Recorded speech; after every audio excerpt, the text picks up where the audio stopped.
فضیلت الشیخ حافظ ہشام الہی ظہیر صاحب سے میں گزارش کروں گا کہ وہ خطاب فرمائیں۔ نحمدہ ونصلی علی رسولہ الکریم، اما بعد، اعوذ باللہ من الشیطان الرجیم۔ یہ تھوڑا آگے کریں۔ الف لام میم ذالک الکتاب لا ریب فیہ۔ معزز سامعین گرامی قدر، سب سے پہلے تو میں اپنے رفقا کا، مولانا عمر فاروق کا، قاری متین صاحب کا، اور اس ادارے کے تمام معزز علماء کا، اور خاص طور پہ اپنے برادر اور دل کے قریب یاسر سیاب صاحب کا نہایت شکر گزار ہوں کہ انہوں نے اپنی خوشی کی اس تقریب میں مجھے مدعو کر کے میری عزت افزائی کی۔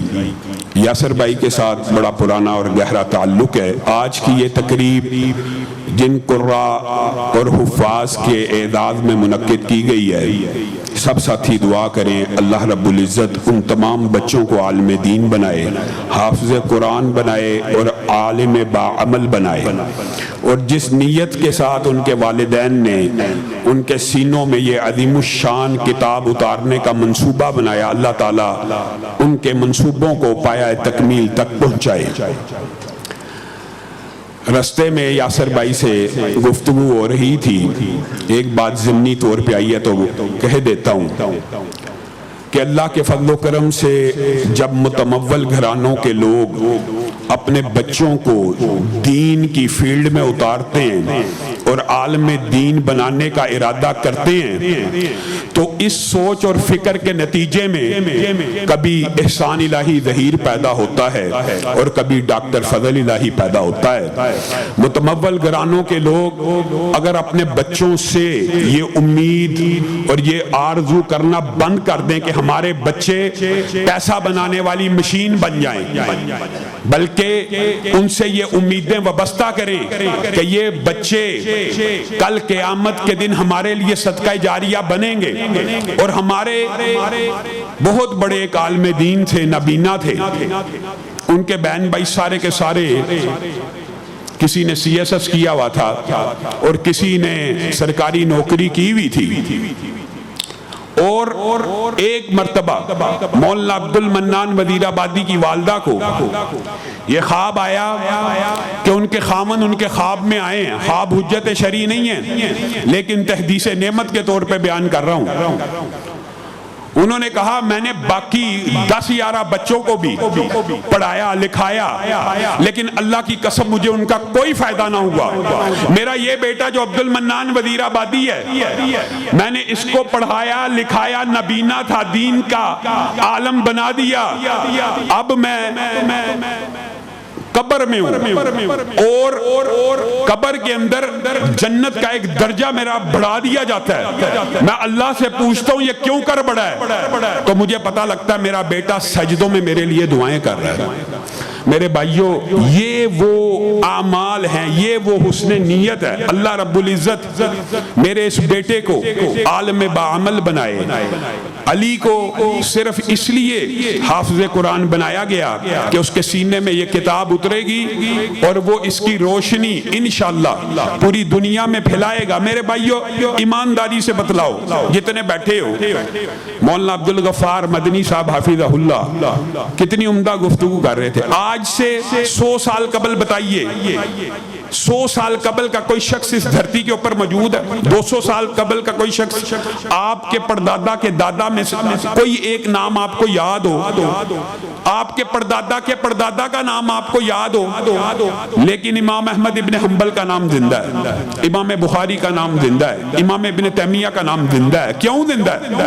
ان لوگوں نے دین کی خدمت کی ہے۔ تو آپ نیکی کے ایسے اعمال، نیکی کے ایسے میدان سرگرم اپنی زندگی میں کر جائیے کہ 100 سال 200 سال 300 سال گزر جائیں تو آپ کے لیے بھی کوئی سجدوں میں دعا کرنے والا ہو، آپ کے لیے بھی کوئی ہاتھ اٹھا کے دعائیں کرنے والا ہو۔ اور وہ کیسے ہو سکتا ہے؟ یہ قرآن کے جو قاری اور عالم ہوتے ہیں، ایک ایک عالم کے وجہ سے کئی قاری پیدا ہوتے ہیں، پھر ان کے شاگردوں سے قاری پیدا ہوتے ہیں۔ ایمانداری سے بتلائیے گا، آج بھی کوئی بخاری شریف اٹھا کے پڑھے، آج بھی کوئی بخاری شریف اٹھا کے پڑھے، حدیث پڑھ رہا ہے، پڑھ تو حدیث رہا ہے، تو کیا امام بخاری کو اس کا ثواب نہیں مل رہا؟ آج بھی جو مسجد النبی میں نماز پڑھ رہا ہے، کیا سیدنا عثمان کو اس کا ثواب نہیں مل رہا؟ یہ نیکیوں کے وہ کام ہیں، یہ نیکیوں کے وہ اعمال ہیں۔ اللہ رب العزت ہم سب کو نیکیوں کے ایسے منصوبے بنانے کی توفیق دے، اور ایسے بچوں کے حوصلہ افزائی کے لیے اس طرح کی تقریبات کا منعقد کرنا۔ سیکولر اور لبرل پارٹیزوں برتھ ڈے کو سیلیبریٹ کیا جاتا ہے، سیلیبریشن کس کی ہونی چاہیے؟ حفظ قرآن کی ہونی چاہیے، کہ بچوں نے حفظ کیا، ان کے سروں کے اوپر تاج کو تو اللہ رب العزت نے تو والدین کو بھی تاج پہنانا جس کی روشنی سے سورج بھی گہنا جائے گا، لیکن میں اور آپ بھی ان کے سروں کے اوپر ہاتھ کو پھیریں، ان کو پیار کریں، اور ان کی اس خوشی کو دوبالا کرنے کے لیے انہیں یہ احساس دلائیں کہ تم نے واقعی ایک مارکا سر انجام دیا ہے۔ بچہ او لیول میں اچھے نمبر لے لے، اے لیول میں اچھے نمبر لے لے، دنیاوی فیلڈ میں اس کو مبارکبادیں ملتی ہیں، لیکن یہ جو حفظ قرآن کرنے والے بچے ہیں یہ بیچارے آپ کے پیار کے مستحق ہیں، اور آپ کی خصوصی توجہ ان کو درکار ہے۔ میرے بھائیو، یہ جو قرآن پاک کی کتاب ہے، اس حوالے سے چند گزارشات کر کے اپنی بات کو ختم کروں گا۔ آج کل معاشرے میں ایسے فلاسفر اور ایسے عقلی اور منطقی لوگ پیدا ہو گئے ہیں، عجیب بات ہے، پھر بندہ کہتے ہوئے بھی ڈر جاتا ہے۔ رسول اللہ کی زبان کیا ہے؟ عربی۔ قرآن کی زبان کیا ہے؟ عربی۔ صحابہ کی زبان کیا ہے؟ عربی۔ جس بندے کو رسول اللہ کی زبان نہیں آتی، جس بندے کو صحابہ کی زبان نہیں آتی، جس بندے کو اس دین اور شریعت کی زبان نہیں آتی کہ جس دین اور شریعت کو اللہ نے عربی زبان میں نازل کیا، وہ لوگوں کو حدیثوں کے ترجمے سناتا ہے، وہ لوگوں کو حدیثوں کی تشریح بتاتا ہے، اور ایسی ہردہ سرائی کرتا ہے کہ انسان کا دل دکھ جاتا ہے۔ قرآن پاک کو بغیر ترجمہ پڑھنا ایسے ہے جیسے فرینچ میں گالیاں نکالنا، معاذ اللہ۔ ایمانداری سے بتائیے، یہ کسی عالم دین کا جملہ ہو سکتا ہے؟ قرآن پاک کو بغیر ترجمہ پڑھنا ایسے ہے، مرزا محمد علی جہلم میں بیٹھ کے یہ دعویٰ کر رہا ہے کہ قرآن پاک کو بغیر ترجمہ پڑھنا ایسے ہے جیسے فرینچ میں گالیاں نکالنا، معاذ اللہ۔ یہ حدیث کے بھی خلاف ہے۔ ہاں، جو بات حق ہے اس کو بھی بیان کرنا چاہیے۔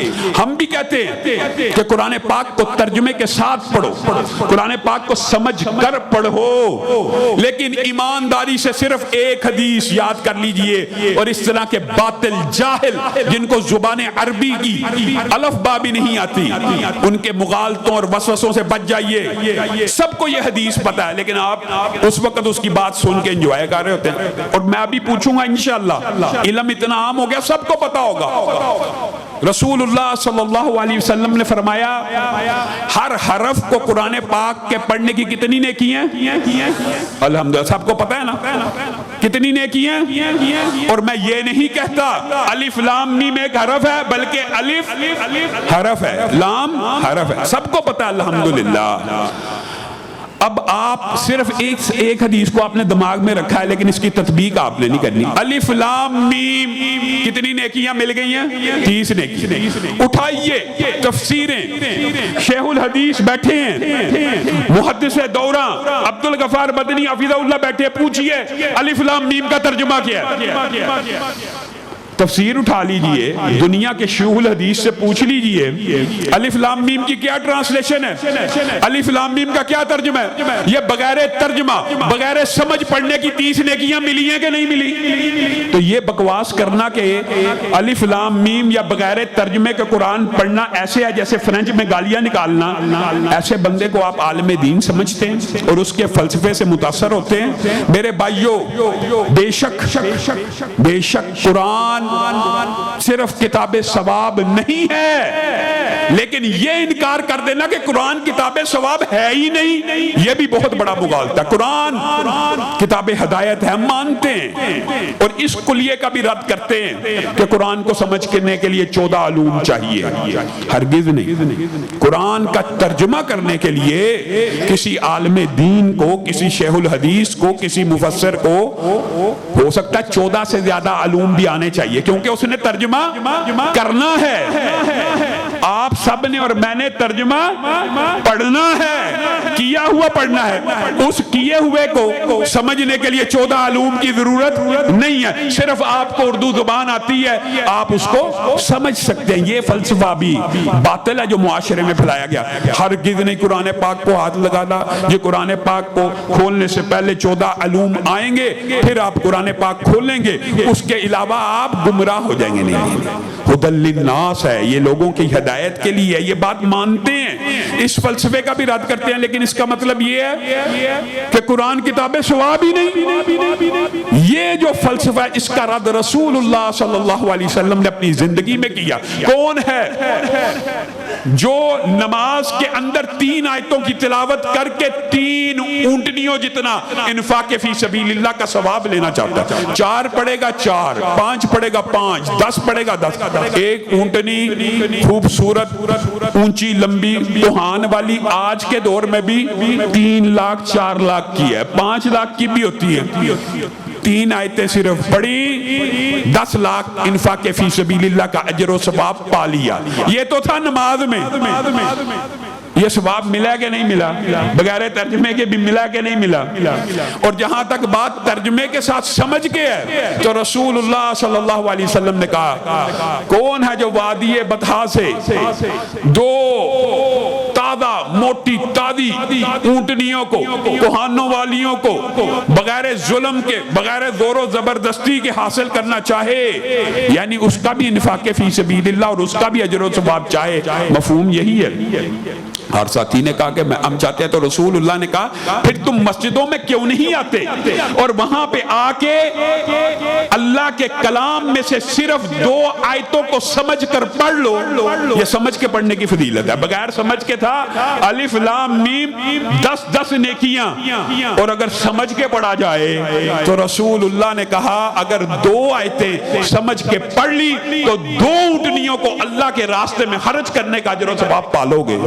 اب بتائیے 2 آیتیں، ہم میں سے کون ایسا ہے؟ یہ ہمارا قصور ہے، ہم غافل ہیں۔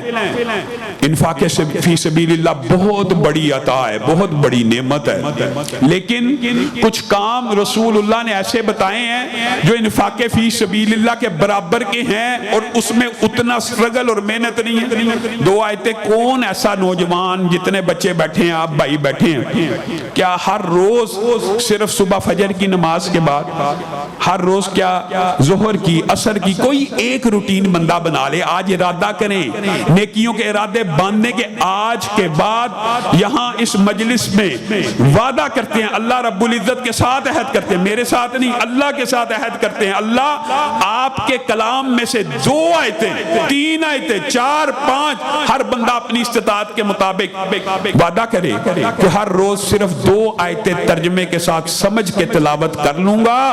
آپ کو اللہ کے گھر میں آ کر یہ 2 آیتیں ترجمے کے ساتھ سمجھ کر تلاوت کرنے کا اجر و ثواب کم از کم 3 لاکھ کی 2 اونٹنیاں انفاق فی سبیل اللہ کرنے کے برابر ہے۔ کیا اس بات کے لیے تیار ہیں؟ ارادہ کریں، ارادہ عہد کریں کہ صرف 2 آیتیں پڑھنا کیا مشکل ہے؟ یہ ثواب ہے۔ اور اگر ثواب کی باتیں کریں تو سنن نبی داؤد کی بھی ایک حدیث آ گئی ہے۔ یہ قرآن کا جو آج آپ نے موضوع رکھا ہے، اللہ کے فضل و کرم سے علماء اس کے اوپر ایک سال جمعہ پڑھاتے ہیں، ایک قرآن کے موضوع کے اوپر، تو اتنا مفصل موضوع ہے، صرف ان میں سے چند باتیں آپ کے گوش گزار کرنا چاہتا ہوں۔ ایک یہ ثواب کی کتاب بھی ہے، کتاب ہدایت بھی ہے، ایک ثواب اور اجر ایسا ہے کہ کوئی بندہ قرآن پاک کی 1000 آیتوں کا اگر قیام کرے، 1000 آیتوں کا اگر قیام کرے، 2 رکعت کے اندر کر لے، 8 رکعت کے اندر کر لے، تو کل قیامت کے دن اس کے نامہ اعمال میں ایک ایسا خزانہ لکھ دیا جاتا ہے. ادھر آپ نے 1000 آیتوں کا قیام کیا، ادھر آپ کے نامہ اعمال میں کل قیامت کے دن کے لیے ایک ایسا خزانہ لکھ دیا گیا ہے کہ زمین و آسمان کے سارے خزانے جمع ہو جائیں اس کی قیمت کو ادا نہیں کر سکتے.